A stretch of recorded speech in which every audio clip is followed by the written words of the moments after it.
देखो ये वीडियो है रिगार्डिंग HSSC PGT एग्ज़ाम कि हमें DBMS में क्या पढ़ना है।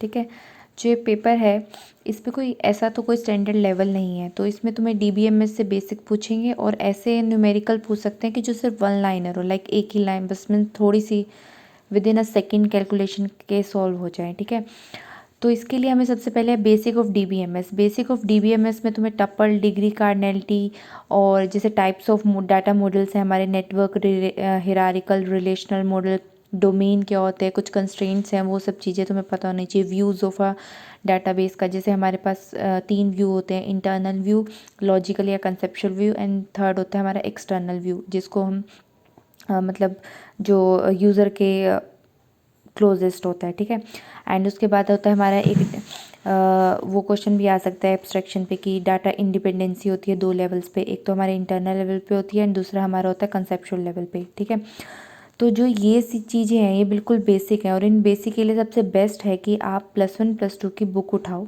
CBSE की, कंप्यूटर्स की। ठीक है, हमें वो उठानी है जब जिसमें C++ थी, जब जिस टाइम सिलेबस में, लाइक 2017 से पहले की हमें उनकी टेक्स्ट बुक उठानी है, +1 और +2 की। और उसमें 1-2 चैप्टर हैं, एक में तो SQL है और एक में है हमारे DBMS की बेसिक।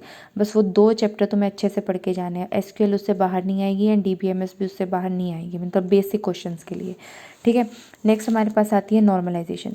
जो नॉर्मलाइजेशन है इसमें तुम्हें पहले तो सबकी डेफिनेशन पता होना चाहिए कि लाइक अगर एटॉमिक वैल्यूज़ हैं तो फर्स्ट नॉर्मल फॉर्म होएगी, अगर नो ट्रांजिटिव डिपेंडेंसी है तो सेकेंड नॉर्मल फॉर्म होएगी। ठीक है ना, sorry, no functional dependency, no partial functional dependency नहीं होनी चाहिए तो सेकंड नॉर्मल फॉर्म, ऐसे ऐसे करके सबसे पहले तो तुम्हें ये पता होना चाहिए। ठीक है, थर्ड तुम्हें ये पता होना चाहिए कि जो हमारी एडवोकेट मतलब जो हमारी सफिशिएंट नॉर्मल फॉर्म होती है वो थर्ड नॉर्मल फॉर्म होती है, लेकिन जो हमारे रिलेशनल डाटाबेस मॉडल है वो हमारी BCNF नॉर्मल फॉर्म को प्रोड्यूस करते हैं। ठीक है, तो तुम्हें उन नॉर्मल फॉर्म्स की डेफिनेशन पता होनी चाहिए।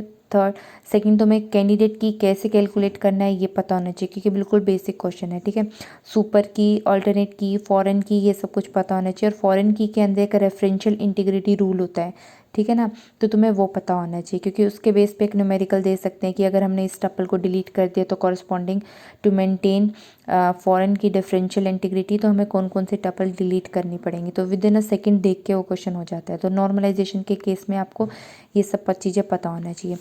थर्ड, हमारे पास एक ट्रांजैक्शन भी होता है। ट्रांजैक्शन में तुम्हें एसिड प्रॉपर्टीज़ पता होनी चाहिए और उनको कौन कौन कंट्रोल करता है वो भी पता होना चाहिए।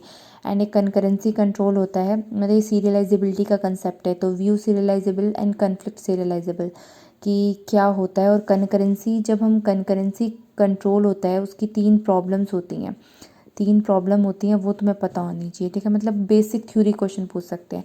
SQL आपको सिर्फ 12th की CBSE की बुक से करना है, इससे बाहर कुछ नहीं आएगा। एंड जॉइन में जो हमारे टाइप्स हैं, लाइक नेचुरल जॉइन है, ठीक है, नेचुरल जॉइन है, और उसके बाद कौन सा जॉइन होता है, इक्वी जॉइन होता है, आउटर जॉइन है, ठीक है, लेफ़्ट आउटर जॉइन है, आउटर में 2 आएंगे, लेफ़्ट आउटर और राइट आउटर जॉइन होते हैं। ठीक है, वो तुम्हें पता होना चाहिए।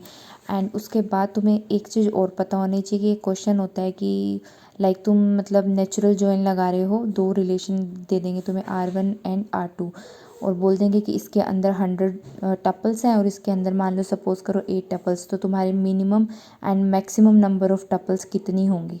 मतलब ये क्वेश्चन मतलब काफ़ी हाई क्वेश्चन है जो तुमसे पूछ सकते हैं। बाकी स्टे ट्यून कि नेक्स्ट की इनके अंदर फर्दर तुम्हें कितना पढ़ना है वो थोड़ा थोड़ा मैं तुम्हें बेसिक वीडियो बनाऊंगी, शॉर्ट वीडियो जिसमें सारा एक्सप्लेन हो जाएगा। ठीक है, थैंक यू।